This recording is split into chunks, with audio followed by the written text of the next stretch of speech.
বাংলাতে আমি একটি মডেল মন্দির করতে চাই। অনেক মন্ত্রীরা আমাকে সায় দিয়েছে, ঠিক আছে তুমি করো। একটি মডেল মন্দির তৈরি করার মধ্য দিয়ে আমি হিন্দু ভাইদের পাশে দাঁড়াতে চাই।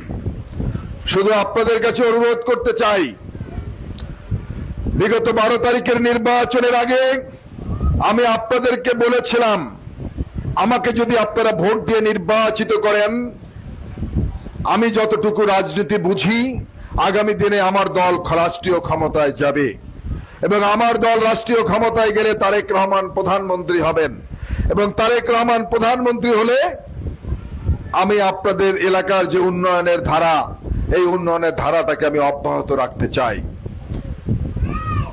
কথাগুলো সঠিক হয়েছে।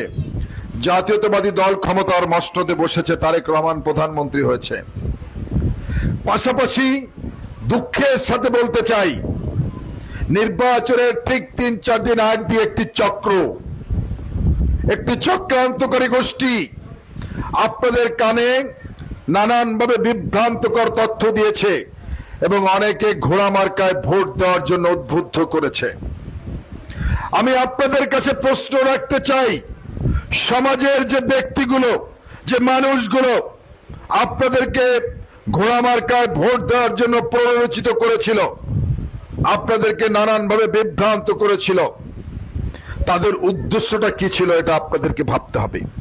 আমি বলেছিলাম, আমাকে ভোট দিলে আমার দল ক্ষমতায় যাবে, তারেক রহমান প্রধানমন্ত্রী হবে, আমি আপনাদের ভাগ্যের উন্নয়নের জন্য কাজ করব।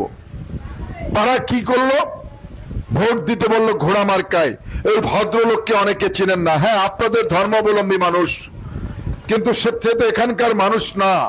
তার বাড়ি রাজবাড়ী জেলায়। তিনি আসলেন, ভোট 34,000 নিলেন। উনি যদি এমপিও হতেন, কি করার ক্ষমতা ছিল তার হাতে?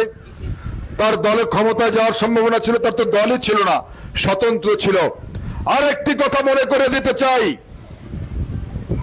এই অঞ্চল থেকে যাকে আপনারা নির্বাচিত করতেন, সাবেক প্রধানমন্ত্রী, এই সাবেক প্রধানমন্ত্রীকে নিয়ে আমি কখনো কোনো কটূক্তি করি নাই, কখনো কোনো বিভ্রান্তমূলক বক্তব্য দেই নাই, কখনো সাবেক প্রধানমন্ত্রীকে আঘাত করে কোনো কথা বলি নাই। আমি বলেছি, আপনারা শুনেছেন। কিন্তু ওই ভদ্রলোক বারবার সাবেক প্রধানমন্ত্রীকে আক্রমণ করে বক্তব্য দিয়েছে। ওই লোক জামায়াত ইসলামীর মঞ্চে গিয়ে জামায়াত ইসলামকে ভোট দেওয়ার জন্য আহ্বান জানিয়েছিল আপনাদেরকে। ওই লোক সাবেক প্রধানমন্ত্রীকে কটাক্ষ করে বলেছিল, ভারতে পালিয়ে গেছেন, ভালো লাগে না, দেশের বিরুদ্ধে ষড়যন্ত্র করছেন।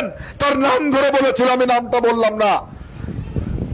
যদি ভালো না লাগে, মোদী সাহেবকে বিতাড়িত করে ভারতের প্রধানমন্ত্রী হন, উনি বলেছিল, আমি বলি নাই। এই সমাজের কিছু লোক আপনাদেরকে প্ররোচিত করেছে ওই লোককে ভোট দেওয়ার জন্য। কেন? যারা আপনাদেরকে বলেছিল সেই লোকগুলোর দিকে খেয়াল রাখবেন।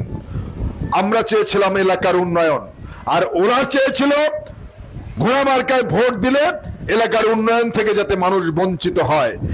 এলাকার মানুষ তো উন্নয়ন চেয়েছিল, যে আমাদের এলাকার মসজিদ, মন্দির, রাস্তাঘাট, ব্রিজ, কালভার্ট, স্কুল, কলেজ, মাদ্রাসা উন্নয়ন হোক, সেটা চেয়েছিল না।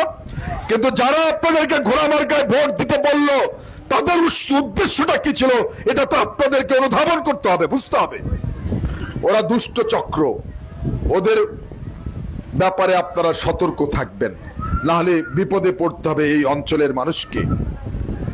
সেজন্য আপনাদের কাছে বলতে চাই, কোনো বিভ্রান্তিতে, কোনো উস্কানিতে পা না দিয়ে, আপনারা অত্যন্ত সচেতন মানুষ, আপনারা সচেতন থাকবেন এবং এই ধরনের চক্রান্তকারীদের কাছ থেকে সবসময় নিজেদেরকে দূরে রাখবেন।